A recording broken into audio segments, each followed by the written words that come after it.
በስመ አብ ወወልድ ወመንፈስ ቅዱስ አሐዱ አምላክ አምአሱሩ ወሰዱሱ ለመጋቢት በዛቲ ዕለት አይረፈ አብ ቅዱስ ሊቀ ጳጳሳት ዘእስክንድርያ አባ ሚካኤል ሙልቆሙ ለአበው ሊቃነ ጳጳሳት 47 አንድ አምላክ በሚሆን በአብ በወልድ በመንፈስ ቅዱስ ስም መጋቢት 16 በዚች ቀን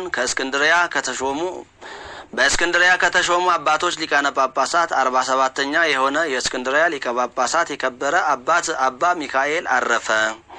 ይህም አባት በአስቄጥስ በአባ መቃርስ ገዳም መንኩሶ በገድል ተጠምዶ ኖረ። ከእርሱ በፊት የነበረ ሊቀ ጳጳሳት አባ ቴዎድሮስ ባረፈ ጊዜ በላዩ የትንቢት መንፈስ ያደረበት አንድ ጻድቅ ሰው እስከሚያስረዳው ድረስ የኤጲስቆጶሳት ስብሰባ አድርገው ለዚህ ሹመት ስለሚሻል ሲመክሩና ሲመረምሩ ብዙ ቀኖች ኖሩ። ከዚህም በኋላ ያ ሰው እኔ በአባ መቃርስ ገዳም በነበርኩ ጊዜ ስጸልይ የሊቀ ጵጵስና ሹመት ለሚካኤል ይገባዋል፣ ለዚህ ሹመት የሚሻል እሱ ነውና የሚል ቃልን ከሰማይ ሰማሁ አላቸው። ሁሉም ስለ ትሩፋቱ ተናገሩ። ስለ እርሱም ተስማምተው ከገዳሙ ወደ እስክንድርያ ሊያመጡት ከምስር ገዥ ዘንድ ደብዳቤ አጽፈው ያዙ። ሊያመጡትም ሲሄዱ ስለ ገዳሙ አገልግሎት ከሽማግሌዎች መነኮሳት ጋር ወደ ጋዛ ከተማ ሲመጣ በመንገድ አገኙት። ይዘውም አሰሩት። ወስደውም በመስከረም ወር በ17 ሊቀ ጵጵስና ሾሙት። ያችም ዕለት በጌታ ደም የከበረ መስቀል በዓሉ የሚከበርባት ናት። ይህም የሆነው ከዲዮቅልጥያኖስ ዘመን በኋላ የሐሚድ ልጅ አልሲድ በሚገዛበት ዘመን ነው። በሹመቱ ወራትም መርዋን አልጋዲን ነገሰ። የእስክንድርያም አገር ሰዎች ከጥቂት ካፊያ በቀር ብዙ ዝናብ ሳይዘንብላቸው ብዙ ዓመታት ኖሩ። በዚያች እርሱ በተሾመባት ቀን በሁለተኛውም በሶስተኛውም ብዙ ዝናብ ዘንቦላቸው እጅግ ደስ አላቸው። በዚህም አባት ዘመን በክርስቲያኖች ወገኖች ላይ ታላቅ መከራ ደረሰ። ከምእመናንም ብዙዎች ሸሹ። የክብር ባለቤት ክርስቶስንም የካዱት ሰዎች ቁጥራቸው 24,000 ሆነ። ለዚህ ነገር ምክንያት የሆነውን ከእርሱ እግዚአብሔር እስካጠፋው ድረስ ይህ አባት ስለዚህ በታላቅ ሐዘን ውስጥ ነበረ። ዳግመኛም በዚህ አባት ዘመን ለመለካውያን ቆዝሞስ ሊቀ ጵጵስና ተሹሞ ሳለ የክብር ባለቤት ስለሆነ ስለ ክርስቶስ ተዋህዶ ከዚህ አባት ከአባ ሚካኤል ጋር ተከራክሮ ይህ አባት አባ ሚካኤል እንዳስረዳው አመነ። እንዲህም ብሎ በእጁ ጻፈ። የክብር ባለቤት ክርስቶስ ከተዋህዶ በኋላ ሊቀ ጳጳሳት ቄርሎስ እንደተናገረ የመለኮቱና የትስብእቱ አንድ ባህሪ በመሆን ጸንቶ ይኖራል ሲል ኤጲስቆጶሳቱም እንዲሁ ከተዋህዶ በኋላ ስለ ክርስቶስ የተለያዩ ሁለት ባህሪያት ሁለት ገጻት አሉት ይሉ ዘንድ የሚገባ አይደለም ሲሉ ጻፉ።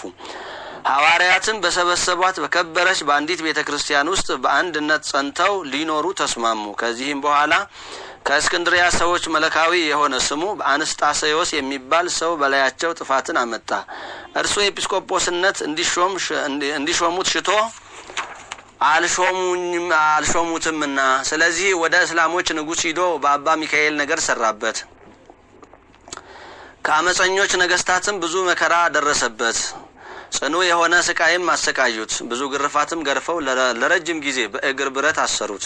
አንገቱንም በሰይፍ ሊቆርጡ ወደ መኮንኑ አቅርበውት ነበር። ስለ መንጋዎቹም ጥበቃ እግዚአብሔር አዳነው። ዳግመኛም በመርዋን አልጋዲ ዘመነ መንግስት የሙሴ ልጅ በሆነ በንጉሥ አገልጋይ አደባባይ በታላቅ ስቃይ አሰቃዩት። መኮንኑም ገንዘብ እንዲሰጠው ሽቶ ሊቀ ጳጳሳቱን አባ ሚካኤልን አሰረው። ሰዎችም መጥተው ዋስ ሁነው አወጡት። ምጽዋትም ጠይቆ ለመኮንኑ ብዙ ገንዘብ አምጥቶ እንዲሰጠው ወደ ላይኛው ግብጽ ወሰዱት። ይህ አባትም ወደ ላይኛው ግብጽ በሄደ ጊዜ በዚያ ብዙ ታምራትን አድርጎ የክብር ባለቤት ክርስቶስን የካዱትን ምእመናንን ብዙዎቹን ወደ ቀናች ሃይማኖት መልሶ አስገባቸው። የኢትዮጵያ ንጉስም ይህን አባት የእስላሞች መኳንንት እንዳሰቃዩት በሰማ ጊዜ ፍጹም ሐዘንንም አዘነ። መንፈሳዊ ቅናትንም ቀንቶ ወደ ግብጽ አገር ዘምቶ ከላይኛው ግብጽ ደረሰ።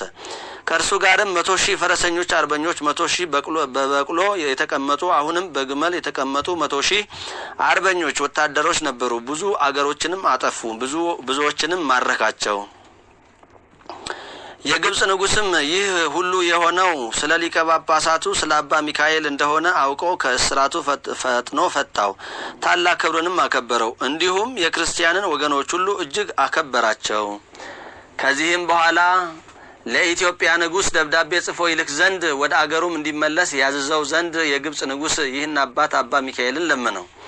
ይህም አባት ወደ ኢትዮጵያ ንጉስ እርሱንና መኳንንቱን መሳፍንቱንና ሰራዊቱን እየባረከና እየመረቀ ደብዳቤ ጽፎ ላከ። እንዲህም አለ፣ እነሆ በአንተ ምክንያት ከስራትና ከስቃይ ሁሉ እግዚአብሔር አድኖናልና አሁን ወደ ሀገርህ በሰላም በፍቅር ተመለስ። ስለኔና ስለ ክርስቲያን ወገኖች ሁሉ ስለደከምክ መልካም ዋጋህን እግዚአብሔር በመንግስተ ሰማያት ይስጥህ። የኢትዮጵያ ንጉስም የዚህን አባት የሊቀ ጳጳሳት አባ ሚካኤልን ደብዳቤ ባነበበ ጊዜ ፈጥኖ ተነስቶ ወደ ሀገሩ በሰላም በፍቅር ባንድነት ተመለሰ። አባ ቆዝሞስም ወገኖቹም ከሊቀ ጳጳሳት አባ ሚካኤል ጋራ በተስማሙ ጊዜ አባ ቆዝሞስ በውዴታው ለምስር የኤጲስቆጶስ ሆኖ ተሾሙ።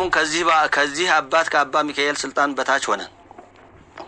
ይህም አባት መልካም ተጋድሎውን በፈጸመ ጊዜ ወደ ወደደው እግዚአብሔር ሄደ። አማላጅነቱ በረከቱም ከኛ ጋራ ለዘላለሙ ይሁን አሜን። አርኬ ሰላም ለሚካኤል እንተነበረ ገዳመ እንዘይት ጋደል ፍጹመ ሊቀ ጳጳሳት ዝንቱ በዕለተ ተሰይመ መልዕልተ ምድር ገብረ ሰላም ሰማይኒ ወሀበ ዝናመ። መጋቢት 16 በዚች ቀን የሚከበሩ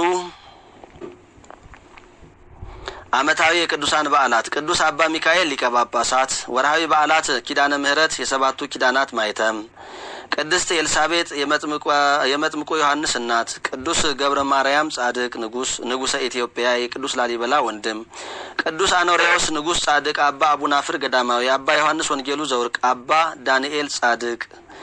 በድካም አብዝቼም በመገረፍ አብዝቼ በመታሰር አትርፌ በመሞት ብዙ ጊዜ ሆኑ። በድካምና በጥረት ብዙ ጊዜም እንቅልፍ በማጣት በመራብና በጥም ብዙ ጊዜም በመጦም በብርድና በራቁትነት ነበሩ። የቀረውን ነገር ሳልቆጥር እለት የሚከብድብኝ የአብያተ ክርስቲያናት ሁሉ አሳብ ነው። ቆሮንቶስ ምዕራፍ 11 ቁጥር 23 እስከ 28 ዘአቅረብኩ ማህሌተ አዘኪሬ አእላፈ ምለተ ጸምዱ ከዘልፈ ለለአነብብ ተወከፍ ዘንዴተ የመጽሐፈ እንተረሰይ ከእግዚኦ ጸሪቀ መበለት ውቁፈ ምላቡ ኡላን ዘተርፈ ነቢያት ቅዱሳን ወሐዋርያት ሰባኪያን ሰማዕታት ወጻድቃን ወመላእክት ትጉሃን ደናግል አዲ ወመነኮሳት ሄራን ባርኮ ጉባኤ ዛቲ መካን እስከ አረጋዊ ልሂቅ ወእምነውስ ሕፃን ለዘጻፎ በክርታስ ወለዘጻፎን ዘይደርስ ለዛንበቡ ለተርጉሞ በልሳን ሐዲስ ወለሰማ ቃሎ በእዝነ መንፈስ በጸሎተ እሙ ማርያም አራቂተ ኩሉ እምባይስ ህቡረ ይማረነ ኢየሱስ ክርስቶስ። ሰላም ለክሙ ጻድቃን ወሰማዕታት ላይረፍኩ በዛቲ ዕለት መዋዕያነ ዓለም አንተሙ በብዙ ትዕግስት አሉ ቅድመ ፈጣሪ በኩሉ ሰዓት እንብለንሳ ኪያነ ይንሳሞት ሰላም ለክሙ ጻድቃነ ዛቲ ዕለት ኩልክሙ እድ ወአንስት በአስማቲክሙ ቅዱሳነ ሰማይ ወምድር ማህበረ ሥላሴ አንተሙ ዝክሩነ በጸሎትክሙ በእንተ ማርያም እሙ ተማይጸነ ለክርስቶስ በስጋሁ ወደሙ እግዚኦ ኩነኔከ ወሰላመከ ሀባ ለሀገር ጽርቀከኒ ለህዝበ ክርስቲያን አግር ጸራ ወጸራይታ ታይተ እገሪሃ እቀብ ህዝባ ወሰራዊታ ለሀገሪትነ ኢትዮጵያ ለዓለመ ዓለም። አቤቱ አምላካችን እግዚአብሔር ሆይ የሰማነውን የአባቶቻችንን የህይወት ታሪካቸውን ገርላቸውን በልቡናችን እንድታሳድርብን ለነሱ ያደልካቸውን ጽናታቸውን ትዕግስታቸውን ለእኛም ትሰጠን ዘንድ በዓለማችን የሚገጥመንን ፈተና ሁሉ ድል አድርገን አንተን ደስ አሰኝተን ወደ አንተ እንድንጠራ እንድትረዳን የአባቶቻችንን ረድኤታቸውን በረከታቸውን እንድታሳድርብን የቃል ኪዳናቸው ተካፋዮች የምልጃቸው አግኞች እንድንሆን ትረዳን ዘንድ እንለምንሃለን። አምላካችን እግዚአብሔር ሆይ በይቅርታና በቸርነትህ ሀገራችንን ኢትዮጵያን ወገኖቻችንን ኢትዮጵያውያንን እንደዚሁም ማህበራችንን ማህበረ ተዋሕዶ ዘኦርቶዶክስን እንድትጠብቅልን እንድታሰፋልን አባላቱንም ሁሉ በያሉበት አንተ በረድኤት በበረከት ከነሱ ጋር ሆነ ከክፉ ነገር ሁሉ ሰውረህ በሰላም በጤና እንድትጠብቃቸው በሰላም በጤና ወደ ሀገራቸው እንድትመልሳቸው እንለምንሃለን እንማልድሃለን። የቸርነትህንም ስራ እንድትሰራልን ስለ እናትህ ስለ ቅድስት ድንግል ማርያም ብለህ ስለ ቅዱሳን ወዳጆች ሁሉ ብለህ እንድትረዳን ለዓለማችንም ለሀገራችንም ለሕዝባችንም ሁሉ የሚያስፈልገውንና የሚገባውን ታደርግልን ዘንድ ቅዱስ ስምህን እንዲህ በማለት እንጠራለን። አቡነ ዘበሰማያት ይትቀደስ ስምከ ትምጻእ መንግስትከ ወይኩን ፈቃድከ በከመ በሰማይ ከማሁ በምድር ሲሳየነ ዘለለ ዕለትነ ሀበነ ዮም ኅድግ ለነ አበሳነ ወጌጋየነ ከመ ንሕነኒ ንኅድግ ለዘአበሰለነ ኢታብአነ እግዚኦ ውስተ መንሱት አላ አድኅነነ ወባልሐነ እምኩሉ እኩይ መዚአከ ኢቲ መንግስት ኃይል ወስብሐት ለዓለመ ዓለም በሰላመ ቅዱስ ገብርኤል መልአክ ኦ እግዝእትየ ማርያም ሰላም ለኪ ድንግል በህሊናኪ ወድንግል በስጋኪ እምእግዚአብሔር ጸባኦት ሰላም ለኪ ቡርክት አንቲ እምአንስት ወቡሩክ ፍሬ ከርሥኪ ተፈሥሒ ፍሥሕት ምልዕተ ጸጋ እግዚአብሔር ምስሌኪ ሰአሊ ወጸልይ ለነ ምህረተ ሀበ ፍቁር ወልድኪ ኢየሱስ ክርስቶስ ከመ ይስረይ ለነ ኃጣውኢነ። የእግዚአብሔር አብ ጸጋ የእግዚአብሔር ወልድ ፍቅር የእግዚአብሔር መንፈስ ቅዱስ አንድነት የእመቤታችን አማላጅነት እናትነት የቅዱሳን አባቶቻችን ምልጃና ጸሎት የቅዱሳን መላእክት ፈጣን ተራዳኢነት አይለየን፣ ከኛ ጋር ይሁን ይቆየን።